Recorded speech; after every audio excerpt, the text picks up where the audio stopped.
Hello, welcome back to another devlog.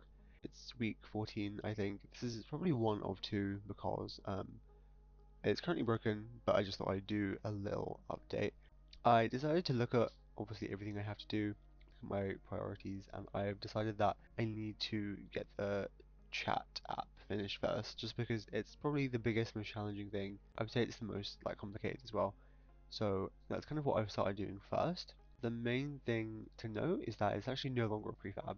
In my last devlog, I had them all set up as prefabs, but I've decided that it's not going to be a prefab, it's just going to exist in the scene and get turned on and off, just because I'm using lots of data and instantiating the prefab and then plugging everything in. I don't want to deal with that. So it's just going to all exist, preset up, and it's just going to toggle on, and that's fine. So in terms of the layout of the actual thing, it's all very broken up into all its different components. Like for now, I've literally just used, you can see, just a square sprite, just to kind of build everything, just to grey box it out. It might not look the best for now, but that is fine. But yeah, I've also got like a scroll view. Oh, well, you can scroll that, but yeah, I've got a scroll view for the chat messages to appear and then go upwards. But yes, it's not really working at the moment. So what I have is on the actual chat app, I do have this dialog manager. I also have a dialog line script. So this is just a scriptable object script. Use something very similar last semester for my Sound in Action project. It's just to store all the dialogue, and yeah, it's just to store all the dialogue.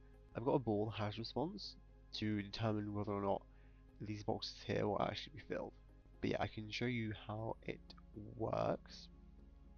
My software manager, no, my dialog manager, yes. So obviously it's got all my variables that I'm going to need.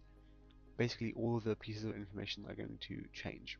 It's got my two game objects, which are my response prefab, so it's what the person you're speaking to is saying, and then your response. Those pieces of information are still prefabs, so they're just the boxes with the text in them, because these will be instantiated with different text in them. If I go back to the script, then I've got my scroll box and then my TMPs for the response boxes here, and also just I've got like a test line thing.